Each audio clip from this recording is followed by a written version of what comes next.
ओम शांति। हाणे बाबा खे याद कंदासीं। मां आत्मा भ्रुकुटी जे विच में वेठी आहियां। निराकार बाप खे मां याद थी करां। हाणे मां आत्मा बाबा जा मां वाक्य थी ॿुधां। ओम शांति। अॼु मिठा मिठा श्री बाबा ब्रह्मा जे तन द्वारा चवनि था, मीठे मीठे बच्चे, बाप हाणे ज्ञान जो सागर आहे न। ज्ञान जो सागर बाप असांखे ज्ञान थो ॾे। परमात्मा जी भक्ति मार्ग में महिमा कंदा आहियूं, तूं ज्ञान जो सागर आहे।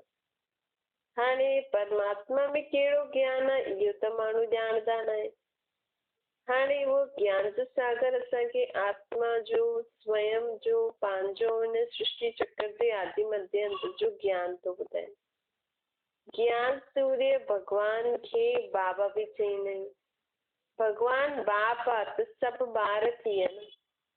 ॿार चईंदा आहिनि असां हाणे अंधियारे में आहियूं, असांखे सोजरे में वठी हलो। बाबा चइण सां सिद्ध थींदो आहे कि बाप मतलब बाबा मतलब बाप। बाबा अक्षर चइण सां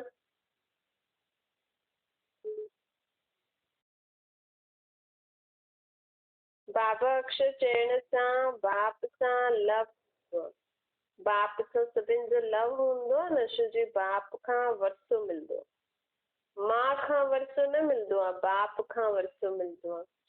इहे सिर्फ़ ईश्वर व प्रभु चइण सां वरसो न मिलंदो। ईश्वर ऐं प्रभु मुंहिंजो पीउ आहे, लेकिन कहिड़े रीति पीउ आहे? आत्मा जो पीउ आहे। जॾहिं इहा अंदरि आत्मा खे महसूस था थींदी कि वो परमात्मा मुंहिंजो पीउ आहे, तॾहिं असांखे परमात्मा खां प्राप्ति थींदी। बाबा चवनि था तव्हां मूंखे सॾु त कंदा आहियो ज्ञान सां। हाणे तव्हांजो आत्मा रूपी दीपक जगायां थो। छो जे आत्माउनि जो दीपक बुझल आहे। मनुष्य मरदा आहिनि त 12 ॾींहं दीवो जगाईंदा आहिनि। हिकु घृत विझण लाइ वेठो हूंदो आहे, काथे दीयो बुझी न वञे। हाणे आत्मा जो दीयो कॾहिं बुझंदो थोरी आहे। इहे सभु भक्ति मार्ग जी रस्म आहिनि। अर्थ त हाणे बाबा असांखे ॿुधाए थो कि असल में आत्मा जो दीवो कॾहिं बुझंदो न आहे।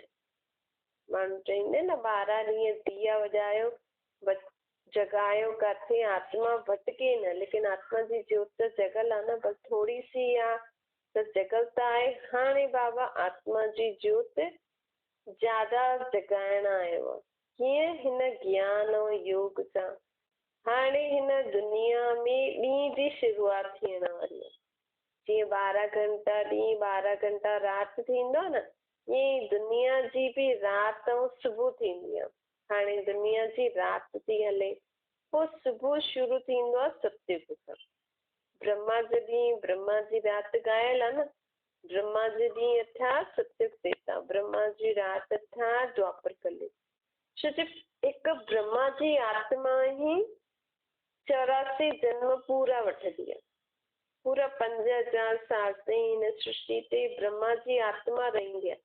बाक़ी आत्मायूं हुन खां पोइ ईंदियूं आहिनि, लेकिन पूरो 5000 साल ब्रह्मा जी आत्मा सतयुग में पहिरियों कृष्ण जो पाठ वॼाईंदी, पोइ स्वयंवर खां पोइ नारायण जो, पोइ जनम मरण में अची अची करे कलयुग अंत में उहे ई आत्मा ब्रह्मा जो पाठ वॼाईंदी आहे। इन करे ब्रह्मा जो ॾींहुं ब्रह्मा जी राति ॻायल आहे। ब्रह्मा द्वारा ही परमात्मा नई सृष्टि जी स्थापना कंदो आहे। त ब्रह्मा केरु थियो? हिन सृष्टि जो पहिरियों आदमी। सरस्वती पोइ सेकेंड नंबर ते। त बाबा चए थो ब्रह्मा सरस्वती हिन सृष्टि जा माता पिता आहिनि, मनुष्य सृष्टि जा माता पिता आहिनि। निराकार रूप में मां सभिनि आत्माउनि जो बाबा, लेकिन मनुष्य तन जे हिसाब सां ब्रह्मा सरस्वती सभिनि खां पहिरा माता पिता आहिनि। मनुष्य ठोकरियूं खाईंदा रहंदा आहिनि। भगवान खे ढूंढण लाइ चारों तरफ़ फेरा मारदा रहंदा आहिनि। न चारों तरफ़ लॻाया फेरा, वरी बि तव्हां खां दूर रहियसि। मतिलबु तव्हां हर जगह भगवान खे ढूंढियो, लेकिन भगवान खां परे कीअं रहियासीं? हुनजी पहचान न आहे। भक्ति मार्ग में माण्हू गीत त ॻाइनि था, लेकिन सम्झनि नथा। कि असां ये छो था चऊं चारों तरफ़ लगाया फेरा त बि तव्हां खां दूर रहियासीं? छो जे बिना पहचान सां तव्हां हेॾे होॾे भॻवान खे ढूंढण था वञो, हुनजी भक्ति था करो, हुनजे नाम जा तीर्थ था करो, लेकिन पहचान त हुजणी खपे न।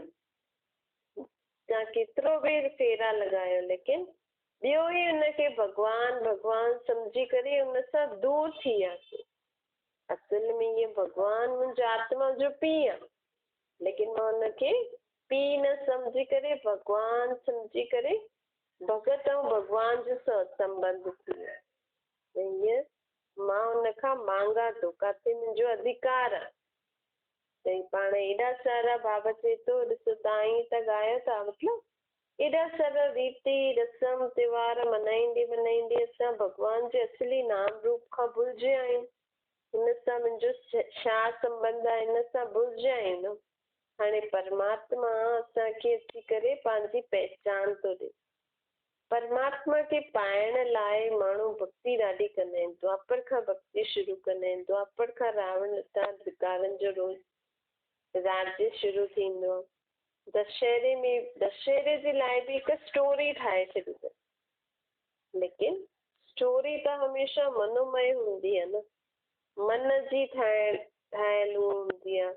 ॾिसो बाइस्कोप नाटक आदि टीवियुनि ते ठाहिनि था, इहे बि मनोमय आहिनि, कोई सच थोरी आहे। हिकु हाणे परमात्मा जेकी असांखे ज्ञान ॾे थो, इहो ई सचो ज्ञान आहे। छो जे बाक़ी सभु ज्ञान त माण्हू पुस्तकनि मां वेही करे पढ़ी करे असांखे ॿुधाईंदा आहिनि। शास्त्र ग्रंथ पाठ आदि पढ़ी करे पोइ कंठ कंदा आहिनि, पोइ असांखे ॿुधाईंदा आहिनि।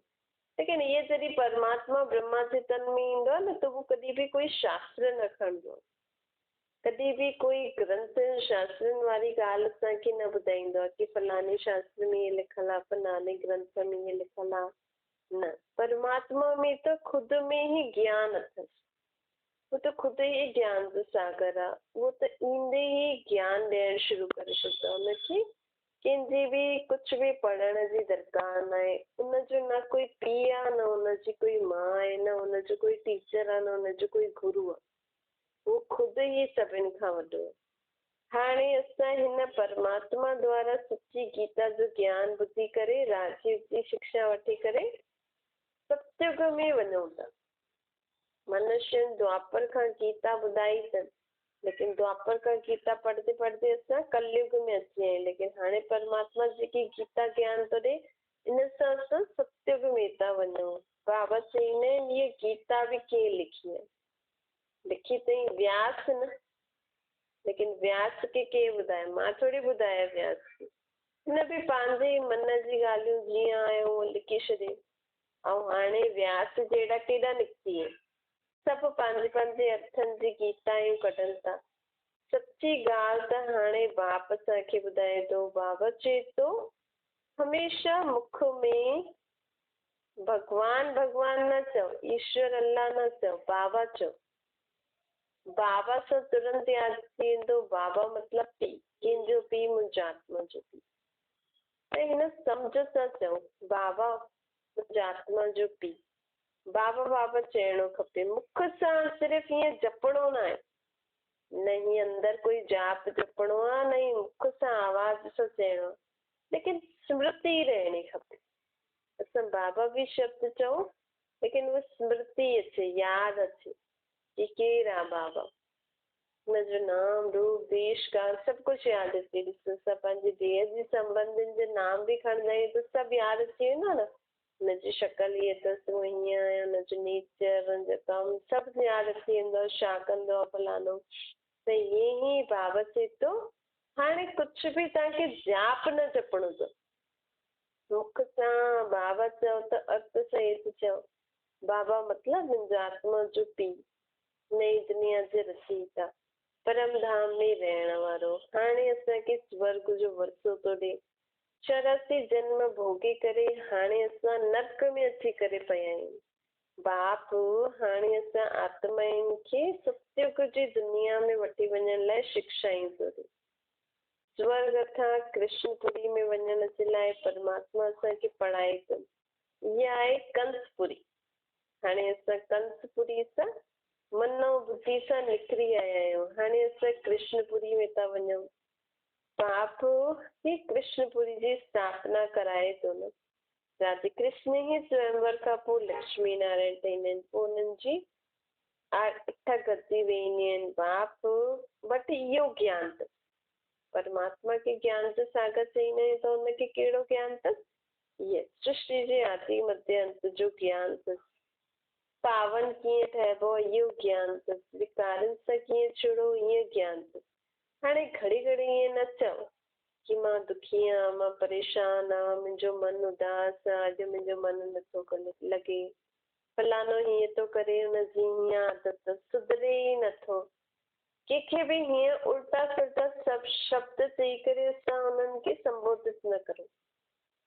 इन जे बदिले ईअं बि त चई सघंदा आहियो न, बस तव्हांजे मन में अशांति अथव, तो अशांति चई करे हुनखे वधायो छो था?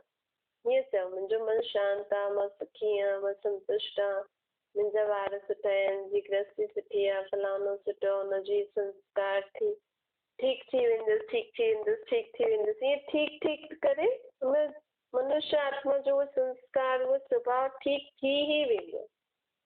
असां हुनखे न करे बुरो बार बार बुरो उच्चारण करे करे ॿियो हुनखे वधाईंदा आहियूं।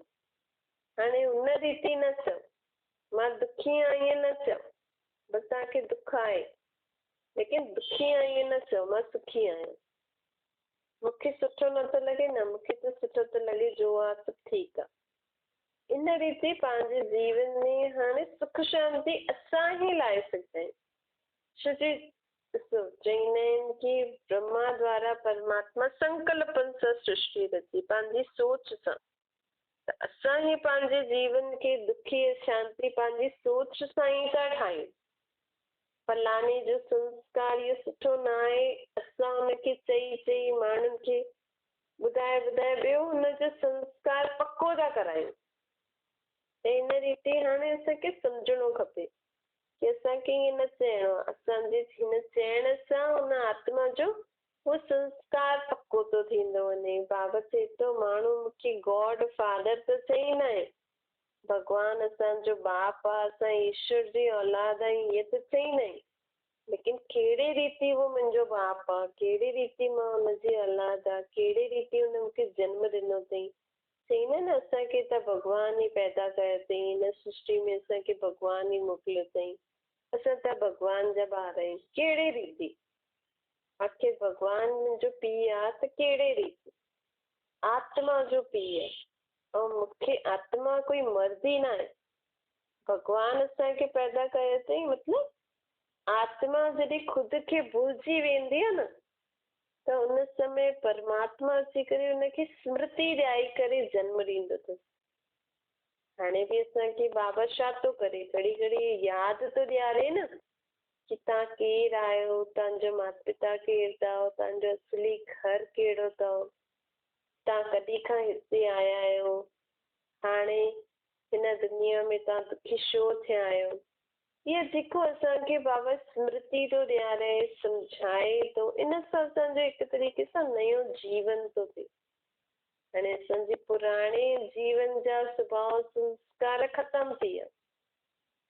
हाणे हीअं न चओ कि मूंखे जिद करण जी आदत आहे, मूंखे मूं में सहन शक्ति न आहे, मूंखे घड़ी घड़ी ॻाल्हियुनि में क्रोध ईंदो आहे, मूंखे सुठो न लॻंदो आहे। ईअं न चओ मूंखे हिनखे ॾिसी घृणा ईंदी आहे, नफ़रत ईंदी आहे। हाणे ईअं चओ मुंहिंजो शांति स्वभाव आहे, मूं में ॾाढी सहन शक्ति आहे, अंदर ई अंदर पंहिंजे पाण खे यादि ॾियारो। त हिन सां छा थी वेंदो, असांजा संस्कार सुठा थी वेंदा। मूं में कोई जिद जो संस्कार, रोइण जो संस्कार न आहे, मां कोई बि हेॾा वेॾा जी ॻाल्हियूं न ॿुधंदी आहियां, मन में ज्यादा सोचदी न आहियां। केरु छा थो करे छा नथो करे मुंहिंजो छा मतिलबु, कम जी ॻाल्हि हुजे त ठीकु आहे, बाक़ी फलानो छा थो करे छो थो करे, इन सां पंहिंजे मन जी अखियूं बंदि करे छॾियो। छोकी जॾहिं ॾिसंदा आहियूं त मन ई वीचार कंदो आहे न। त हाणे बाबा चए थो इन जे लाइ पंहिंजी मन जी अखियूं बंदि करे छॾियो। हाणे परमात्मा जेका असांखे नयो जीवन ॾिनो अथई, नई स्मृति ॾिनी अथई, जेको चए थो आत्मा आत्मा भाव आहे कि ॾिसो सुठी सुठी चीजूं, आत्मा जो ओरिजिनल संस्कार आहे शांति, प्रेम, आनंद, ज्ञान, पवित्रता, शुद्धता। ये थोड़ी आहे घृणा करण, नफ़रत करण, क्रोध करण, ये त रावण जो संस्कार आहे। हाणे बाबा चए थो पंहिंजे हिन निजी संस्कारनि खे घड़ी घड़ी यादि करो कि मां कहिड़ी आत्मा आहियां। मां सदा शांत रहण वारी, सुखी रहण वारी, मूं में ॾाढी सहन शक्ति आहे, मूं में परखणे जी शक्ति सुठी आहे। अंदर ई अंदर परमात्मा खे यादि करो ऐं इहे पंहिंजे अंदर पको करो, मां आत्मा परमात्मा जो ॿार ऐं मूं में ये संस्कार आहिनि। परमात्मा खे यादि करे जॾहिं इहे चईंदासीं त असांजा उहे संस्कार ठहींदा वेंदा। संस्कार बि ठहींदा आहिनि। पाण जीअं जीअं सोचदा आहियूं, बुद्धि हूअं निर्णय कंदी आहे त पंहिंजा ओड़ा संस्कार थी वेंदा आहिनि। हाणे जिद जो संस्कार कीअं ठहियो? संस्कार ठहियो न, मां हिकु बार जिद कई, पोइ मुंहिंजी ॻाल्हि मञी, पोइ ॿियो टियों, ईअं ईअं करे मुंहिंजी संस्कार ठही वियो आहे जिद करणु, रोइणु, रुसणु। त हिनखे हाणे परिवर्तन करण लाइ पंहिंजे पाण खे, पंहिंजी सोच ऐं निर्णय शक्ति खे परिवर्तन करणु पवंदो। पोइ हिनजे लाइ शक्ति असांखे परमात्मा ॾे थो। भक्ति मार्ग में बाक़ी ॿियनि ज्ञाननि में मनुष्य खे सम्झ मिलंदी आहे, लेकिन हिते छा फर्क़ु आहे? हिते परमात्मा सम्झ त ॾे थो, लेकिन साथ साथ चए थो स्वयं खे आत्मा सम्झो, मूंखे यादि करे पोइ इहे ॻाल्हियूं चओ। पोइ इहे ॻाल्हियूं मन में वीचार कंदव त तव्हांखे शक्ति मिलंदी उहो कर्म करण में। मां शांत आत्मा आहियां, परमात्मा खे यादि करे मां घड़ी घड़ी इहे चवां त थी मुंहिंजो शांति मुंहिंजो संस्कार आहे, त उहो परमात्मा मूं में उहा शक्ति भरे थो शांति जी संस्कार धारण करण लाइ। इन करे परमात्मा खे ज़रूरु यादि करो। छो जे असां आत्माउनि जो पीउ आहे न। बाबा चईंदा आहिनि ॾिसो माण्हू त हिन समय केॾा बेसमझ थी विया आहिनि। चईंदा आहिनि कि जीअं भॻवान त सर्वव्यापी आहे, ॿारनि जो बाप कॾहिं सर्वव्यापी थी सघंदो आहे? रावण जी आसुरी मत जे कारण त केॾा बेसमझ थी विया आहिनि। देह अभिमान नंबर 1 आहे तव्हांजो दुश्मन। हाणे पंहिंजे पाण खे आत्मा सम्झो, चई छॾंदा आहिनि मां फलानो आहे फलानो आहे, इहे त शरीर जी ॻाल्हि थी वई, लेकिन असल में मां केरु आहियां इहे बि त असांखे सम्झणो खपे न। असां चऊं था मां, मुंहिंजियूं अखियूं, मुंहिंजा पेर, मुंहिंजो शरीर, त ज़रूरु मां बि केरु आहे? शरीर थोरी आहे। मां जज आहियां, मां डॉक्टर आहियां, मां दुकानदार आहियां, मां हीअं मां हीअं, इहे सभु चइण वारी केरु? आत्मा।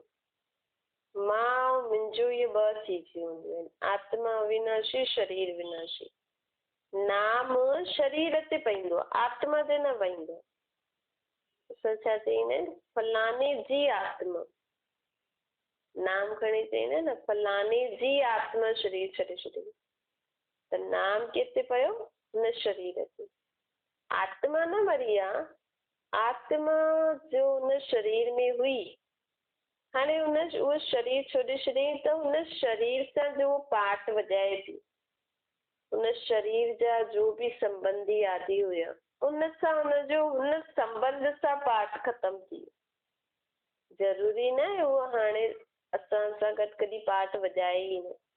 उहो आत्मा जा अगरि असां सां गॾु ॿियो बि हिसाब किताब हूंदो त ॿियो जन्म वठी, ॿियो शरीर वठी करे ॿिए संबंध सां मूंसां हाणे बि पाठ वॼाए थी उहो, लेकिन मूंखे पतो न आहे। लेकिन पिछले जन्म में जे शरीर सां मूंसां गॾु जे संबंध सां पाठ वॼाए थी, हाणे उहो शरीर न आहे, उहो संबंध न आहे, लेकिन उहो ई आत्मा हाणे असांजे घर ॿिए शरीर में आहे, लेकिन संबंध बदिलजी वियो। त इहा ॻाल्हि असांखे सम्झणी आहे कि आत्मा त अविनाशी आहे न, शरीर विनाशी हूंदो आहे। नाम शरीर ते पवंदो आहे, आत्मा जो कोई नाम न आहे। हिकु सिर्फ़ परमात्मा जो ही नाम हूंदो आहे। परमात्मा खे पंहिंजो शरीर न आहे न, त हुननि जो ई हिकु नाम हूंदो आहे। परमात्मा जो असली नाम आहे शिव। बाक़ी सभिनि आत्माउनि जो शरीरनि ते नाम पईंदा आहिनि ऐं परमात्मा जी आत्मा ते नाम पईंदो आहे। त अहिड़ी अहिड़ी ॻाल्हियूं असांखे वीचार सागर मंथन करणी खपनि। अच्छा, मीठी मीठी स्किल जे ॿारनि प्रति माता पिता बाप दादा जो यादि प्यार ऐं गुड मॉर्निंग। रूहानी बाप जी असां सभिनि रूहानी ॿारनि खे नमस्ते। असांजी बि रूहानी माता पिता बाप दादा खे यादि प्यार गुड मॉर्निंग और नमस्ते। वरदान आहे हिकु बल हिकु भरोसे जे आधार सां मंज़िल खे समीप अनुभव करण वारा हिम्मतवान आत्मा ठहो। ऊची मंज़िल ते पहुचण जे लाइ हिकु बल हिकु भरोसो ज़रूरी आहे। जॾहिं ऊची मंज़िल ते पहुचण खां पहिरियों कॾहिं आंधी तूफ़ान ईंदो आहे, कॾहिं गाॾी हीअं हली वेंदी आहे। अगरि पाणी में वञूं था त स्टीमर खे पार करण लाइ विच जे भंवर खे क्रॉस करणो पवंदो आहे। त हिन करे परमात्मा चए थो हाणे तव्हां नर्क खां स्वर्ग में था वञो। त हिन जेको बि विच जो रास्तो आहे, जो असां पंहिंजे पाण खे परिवर्तन करण लाइ जो अभ्यास करूं था, हिन में जल्दी घबरायो न कि अरे मूंखे त हेॾो क्रोध आहे, ख़तमु थिए ई नथो। थको न, रुको न, परमात्मा जी यादि में परमात्मा ते निश्चय रखी करे अॻियां वधंदा हलो। त बाबा चईंदा आहिनि जेका हिम्मतवान ॿार हूंदा आहिनि न, पोइ उन्हनि खे मुंहिंजी मदद बि मिलंदी आहे। अगरि असां हिम्मत ई न कंदासीं, अगरि असां इहे ई सोचे करे वेही रहंदासीं कि अरे ख़तमु, मुंहिंजो कोई इहे संस्कार वञे त नथो, चलो छॾो न। घड़ी घड़ी असांजा जेका इहे बुरा संस्कार थी विया आहिनि, हिनखे चेंज करण में थोरो समय लॻंदो आहे। छो जो द्वापर युग खां असांजा अहिड़ा संस्कार थी विया न, अहिड़ी आदतियूं थी वियूं। हिन करे असांखे परमात्मा खे यादि करे अॻियां वधंदा हलो। अॼु थोरो कमु, कल्ह थोरो कमु, परसों थोरो कमु, आख़िरकार इहे संस्कार परिवर्तन थींदा ई सही। स्लोगन आहे विश्व कल्याणकारी उहा आहे जो प्रकृति सहित हर आत्मा जे प्रति शुभ भावना रखे। हाणे असांखे स्वयं जे लाइ बि ऐं सभिनि जे लाइ बि शुभ भावना रखणी। कॾहिं बि कंहिंखे हीअं न चइणो आहे हीअ त आहे ई हीअं। अगरि पाण कंहिंखे बि ईअं चई छॾियो न हीअ फलाणो त आहे ई हीअं, शुरू खां ईअं कंदो आहे, बचपन खां ईअं कंदो आहे, त मतिलबु असां हुन में हुनखे बुरा शब्द चई करे ॿियो हुन बुरे संस्कारनि खे वधायूं था। हाणे सदा सभिनि जे प्रति शुभ भावना रखो। अगरि तव्हां कंहिंजे लाइ सुठो न सोचे सघंदा आहियो त ग़लति बि न सोचो, हुनखे हुन संस्कार जे रूप में बि न ॾिसो। चओ